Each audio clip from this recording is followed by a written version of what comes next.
House of Burgesses, this ancient chamber in which the representatives of the landowners here in Virginia want to convene and argue their various concerns, presided over, of course, by the Speaker of the House, who sits in the great chair, and presided further over the symbol of the realm of Great Britain, the cross of St. George, the Red Cross, dividing the four kingdoms shown by the inner shields, England, Ireland, Scotland, and Wales, and beneath it, in dark Virginia Quintas, inscribed in Latin, and Virginia makes the fifth.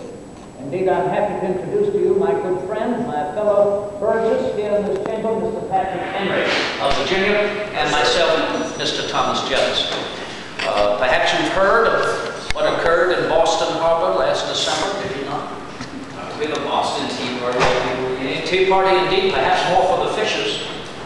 The destruction of 356 cases of tea thrown overboard of His Majesty's ships by a band of Mohawk Indians. Have you heard of them? Lovers of liberty, I would prefer to think. Yes, certainly, indeed.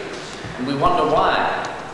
Why, indeed, would such a crime be committed? Mr. Henry is an esteemed attorney, so am I. We cannot condone the destruction of private property. It must be met with justice and retribution. But we dare say, Mr. Henry, there was a far greater crime committed in Boston Harbor and throughout all of these colonies. The crime His Majesty's government has committed by allowing the price of the tea in the East India Company to be lowered to such an extent it could not possibly suffer any competition, particularly from American tea companies. And then allowing a surcharge to be placed on the price of that tea to protect and defend the investments of whom more than anyone? The board of directors. The board of directors of the East India Company, many of whom sit as parliamentarians in His Majesty's government, members of Parliament. Indeed. And from whom was that surcharge extracted in the form of a tax? Was it taken from the board of directors themselves? Hardly. The tax was taken from whom?